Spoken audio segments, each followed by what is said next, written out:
Hey everyone, welcome to the CyberHub Engage podcast. James Azar here, your host. I got a very special guest, the pioneer of anything to do with cybersecurity, the legend, John McAfee. Thanks for coming on the show, John. I really appreciate it. Well, thanks, James. I'm very happy to be here. Well, a little bit of goosebumps for this one, although seeing you drink tequila makes me want to drink whiskey, and if I didn't have so much last night, I may just have a cup. Go ahead, be my guest. So I kind of want to get started because you've really transitioned into. I'm going to start from the last, and then we'll go back to the past. Most people like to do past, then get into the future, but I kind of want to do this a little bit different. You've entered the crypto world significantly. You've launched an exchange. You've done a little bit more on the crypto side in the last 2, 3, 4, 5 years or so. So tell us a little bit about how you got into crypto and what made you really go into crypto. Crypto is just the next branch of computing and software technology that caught my interest. I mean, I've been a software technologist my whole life. Starting with Univac, the second largest computer manufacturer at that time. I don't think they even exist anymore. Working for NASA and Lockheed and many large companies and government agencies at the very lowest level to begin with. I mean, at the interface level between hardware and software, writing device drivers and operating systems, and then higher level architectures as well. And now computers is just in my blood. So anything that pops up relating to software and its implementation interests me. And crypto was one of those things. So I first heard about it from an ex-employee in 2011, and have been in it ever since. Not that I have abandoned my other interests in computing. Of course not. I still have a massive interest in AI and security. But yeah, this is my newest interest. So when you look at crypto, so I've been a crypto enthusiast. I've been following it since, Bitcoin was, I think, 20 cents a coin back when before it became a mainstream thing. And you look at kind of 2 years ago, December of 2017, we saw the peak of crypto. And ever since then, it's it hasn't really recovered. It's almost like for a lot of people, it's had its wind taken out of it. Do you think that was an orchestrated scheme to really kind of beat the currency and the crypto market into submission and get investors away from it? I could give a flying fuck if people invest in crypto or not. I mean, that's an ancillary function that is profitable for some people. No, that's not the purpose of crypto, for fuck's sake.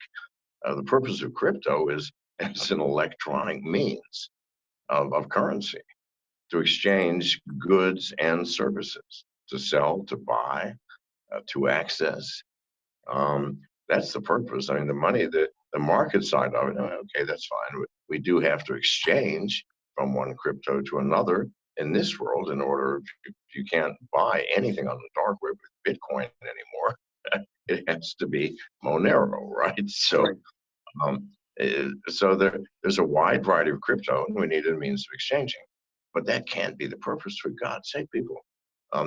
This is the first technology in 75 years that stemmed not from the bowels of some government secret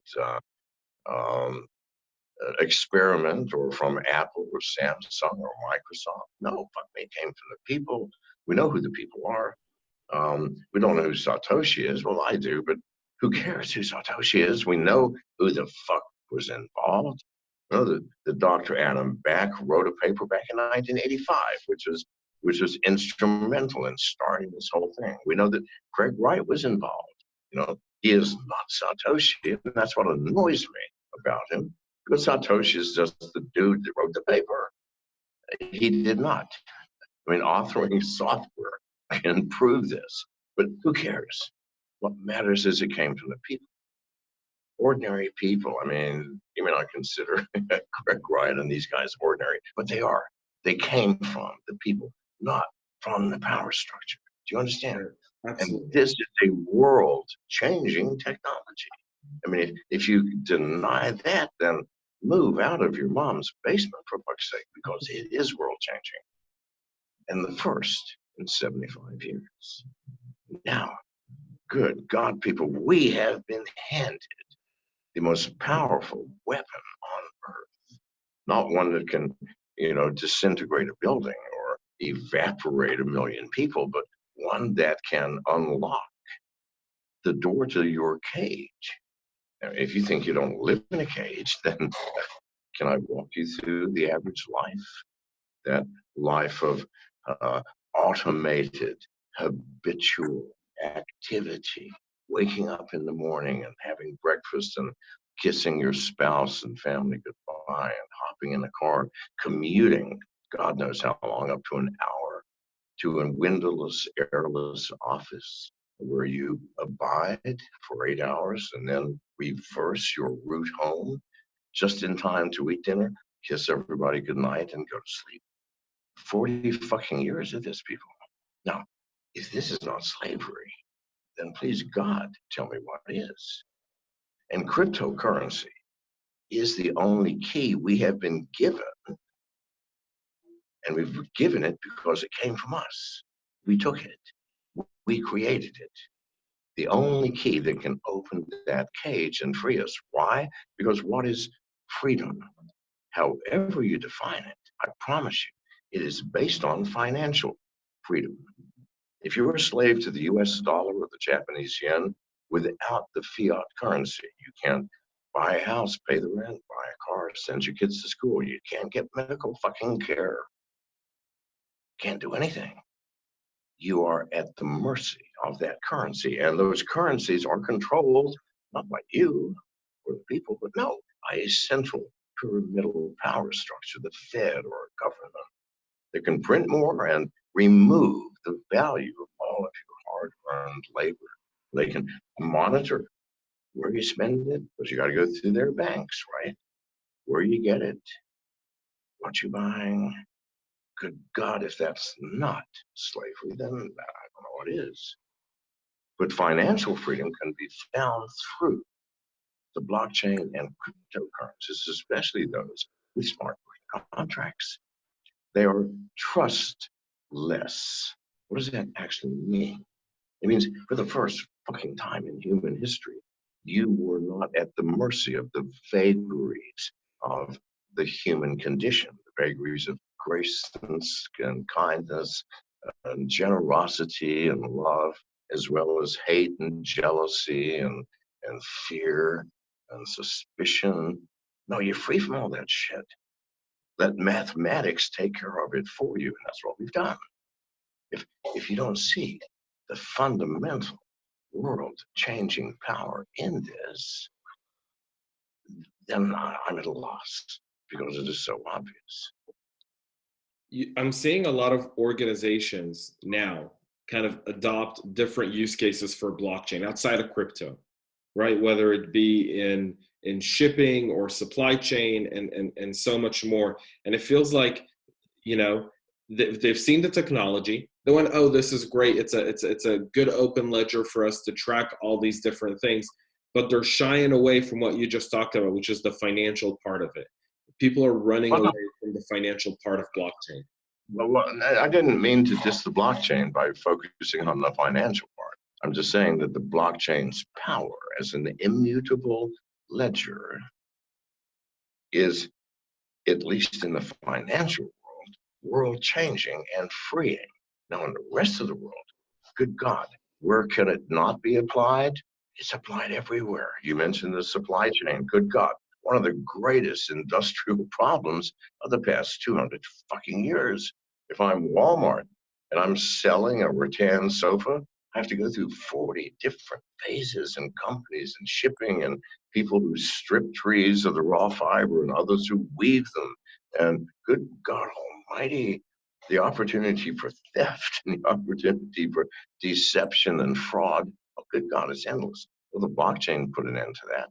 Let me pose to you and all of your listeners the following thought experiment. what if we had the technology from the beginning of time, the blockchain technology, obviously not computers, but maybe using shells or something, okay? We had the blockchain. Who would we be as human beings? We'd be totally different because we know nothing of our true history. We know that history is written by the conquerors. Well, that's only half the fucking story, right? And they get to change everything, sometimes dramatically. When the Spanish conquered the New World, Mexico, the Mayans, what they do? There were hundreds of thousands of books written by the Mayans. They burned them all except for four. Four. Now, all we have is the European record of the conquest of Mexico. Another complete record is gone. If we had had the blockchain, we would know the truth of history. We would know that greed and grasping and arrogance and ambition have destroyed much of our social systems that have evolved over the past 15,000 years. And we would know ourselves far better as a result. So I ask you, if that would be true, if that is true, if we had that, then that technology changes the very understanding of human nature and the individual. Good God, what can it not be applied to? Well, it feels like, I mean, I had this argument about a year ago with someone who's all about sustainability. And I said, if you want sustainability, blockchain might be the best technology for sustainability. If you know your supply and demand, if you're able to track your entire supply chain, you're able to determine what you need, how you need it, when you need it. You're also able to determine your waste and then also how you can recycle and really sustain different parts and materials within all of that. You don't hear anyone talking about that. No, you don't. You don't. Sustainability. I mean, we're living on a rock circling an unremarkable star at the edge of an unremarkable galaxy, and spinning in space with trillions of other galaxies, each with trillions of stars. We're meaningless in this fucking universe. And sustainability in a system where a mere 60,000 years ago, a meteorite destroyed 99% of life on Earth and changed the structure of the Earth itself. We as humans need to look deeper than sustainability. And we need to find out what the fuck are we doing on this rock as humans with minds capable of perceiving ourselves, capable of developing science experiments and structures that let us see the inside of an atom and send a spacecraft all the fucking way to Saturn. While at the same time, we're still murdering each other and we're still forming power structures where those at the top own those at the bottom. It has not changed. This has got to change first. We have to become sovereign individuals before we can know anything and decide what needs to be done with this world. Maybe sustainability, maybe something totally different. But we need to free ourselves. So you recently launched your own exchange. Can you tell us a little bit more about that? Yeah, it's kind of unique. It's decentralized, so we hold nobody's money. We ask no questions. We don't know who you are or what your email address is, or we ask for no documentation. We don't care what country you're living in. It's open to all. Distributed because we have created a system of portals. We have 13 of them now after just 2 weeks of going live. Not live, we're in beta test. We have 13 portals. By the end of the year, we'll have 100, and by the end of next year, 1,000. So try shutting that down. And we've created it using smart contracts on the Ethereum blockchain so that they're always going to be there. You can't ever shut that down. That's one of those indelible and immutable things that have been placed on the blockchain. So when the SEC comes to me and says, you've broken all of our laws, and look at this, I'm going to go, God, I'm sorry. I never thought that you might want to look at this, or the IRS might. God, I'm so stupid. I'm sorry. However, I can't fix it. There it is. It can't ever be stopped. How about let me build an exchange just for the SEC and the IRS? Will that make us even? I don't know. I did something that can't be stopped. And we will continue to update this until it is real. It's not real now. I know that it's a beta, but it's every fucking Ethereum token. And in the 8th of November, we will include Tron, and the first of the year, EOS, Binance, and Neo. And then we'll have cross chains before the first quarter. It will be Binance, but free. It won't. You want to list a coin? Press the button. If you've been on an exchange, add token, put in all the technical specs. You just listed yourself for free.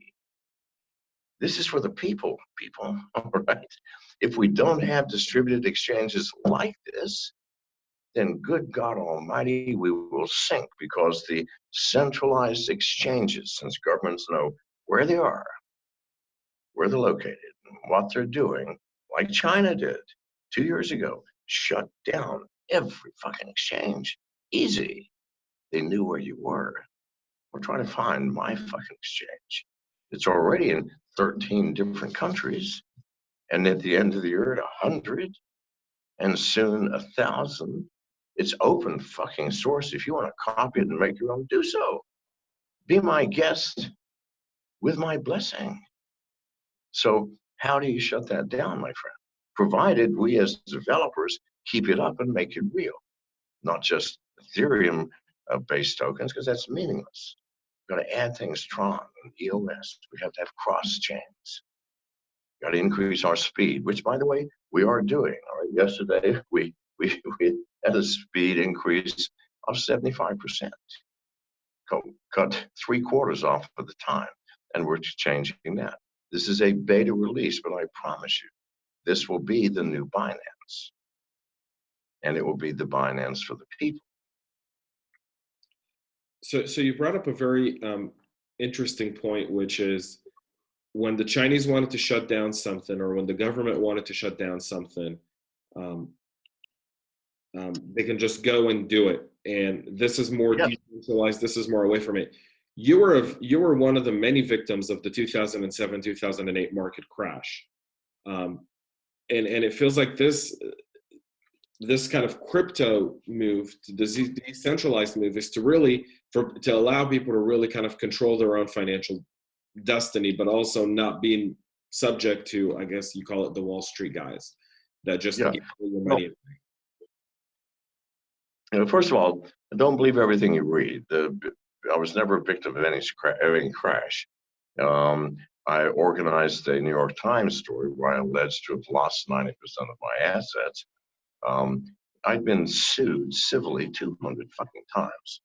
After I publicized I was broke, the lawsuits fucking stopped, at least for the smart people. So don't believe all of that. I was not a victim of any crash. I'm way too alert to get caught by surprise. And I'm not concerned with markets. I'm not concerned with the Dow or NASDAQ, even though I've run a public company on NASDAQ, which is McAfee, and a public company on the New York Stock Exchange, MGT, CEO of both companies. I still don't give a shit what the market's doing. People look at the temporary fluctuations in market, and then the alleged turmoil in the economy that they're going to have. Well, Jesus, we have to cut our entertainment expenses in half. Or, good God, people, you aren't touched by these things, and you fucking know it. Big corporations are touched by it. You may have a small perturbation in your limitations for spending for a year, 2 years, 3 years. Who gives a flying fuck? It doesn't hurt you.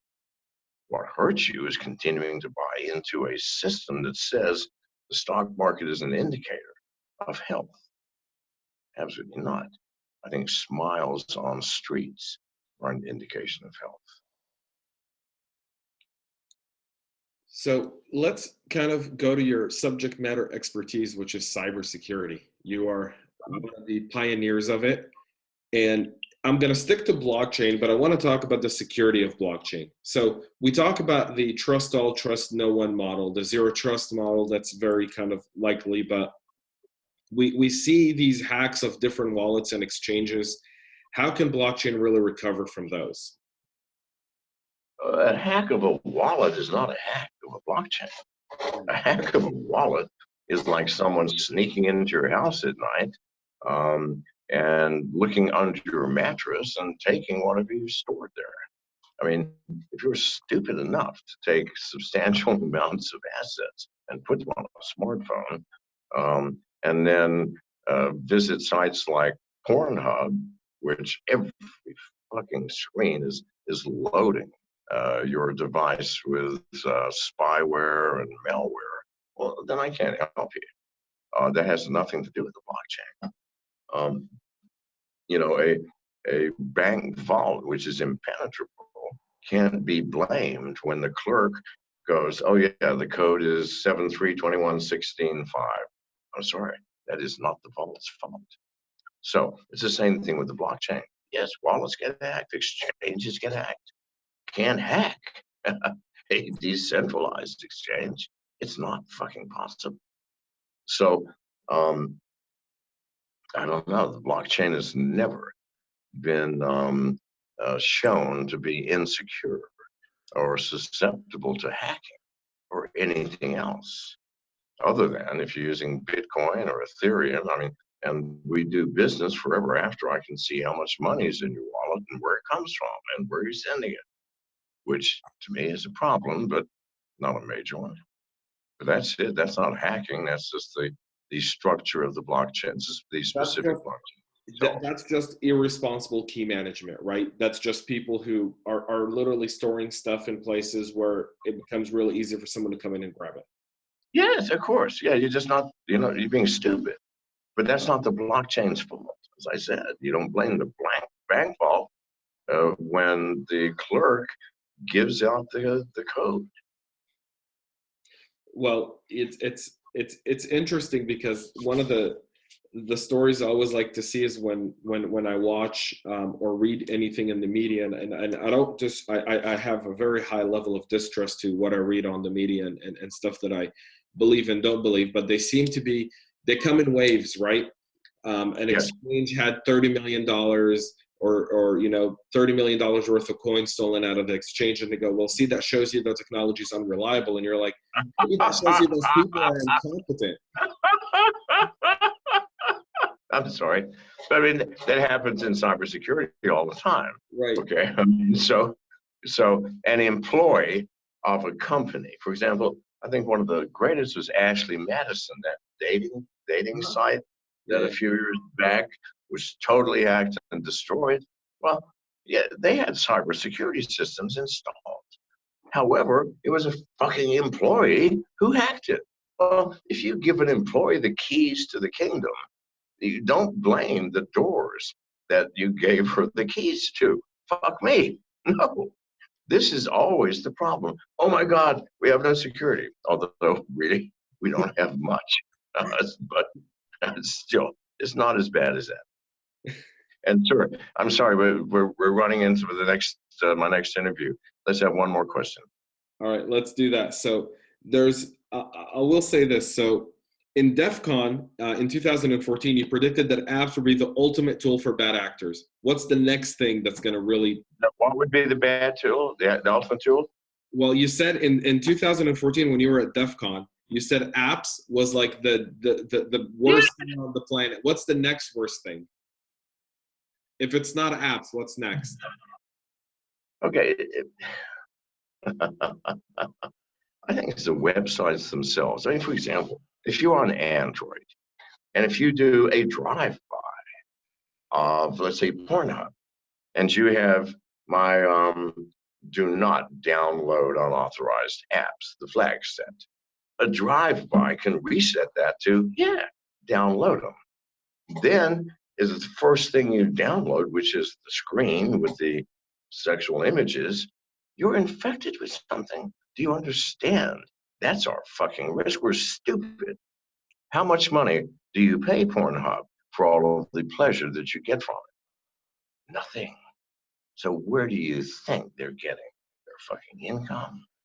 By invading every aspect of your privacy and your life. The thought being, well, you want people having sex with donkeys, then you deserve this, right? This is what's going to fucking happen, people. So websites, yes. I mean, There you have it. I got one more because you brought up a really good point, though. One more, real quick. One more, real quick. I'm telling you, because you brought up a really good point. Because we've been given everything for free, right? That we don't understand how to pay for something, and then when we pay for something, we don't want to pay a lot of money for it because hey, I get Facebook for free and Twitter for free. Yeah. But you don't get anything for free. You get nothing for free. The only free part of that is the Vaseline that comes along with it for the probes that are coming later. You know, and that's it. I'm sorry. Please God, nothing is free in life. By the way, any of you out there who are listening to this podcast, my greatest mystery in life is a program called WeTransfer. Does anybody use it? Please God, you have? I haven't used it. I know WeTransfer though. WeTransfer. It's you've got a 20 megabyte file or a 50 megabyte file. And we're up to a 2 goddamn gigabyte file, which you can't email, you can't do a DM with it, you can't do shit with it without it being compressed beyond all recognition. But WeTransfer, that sucker is the fastest transfer I've ever seen. You upload it, you get a link, you send the link to somebody, they download it in super fast speed. Nothing is advertised, nothing. There are no fucking cookies, nothing. And I know for a fact that's going to cost them a goddamn fortune for transferring all these 2 gigabyte files for 50 million people. So someone tell me who they are and how they're working because I can't figure it out. And I'll leave you with that. All right. Thank you. I do have another interview. I'm so sorry. Awesome. That's fine. Thanks so much, John. Really appreciate it. All right. All right. Have a great one. Okay.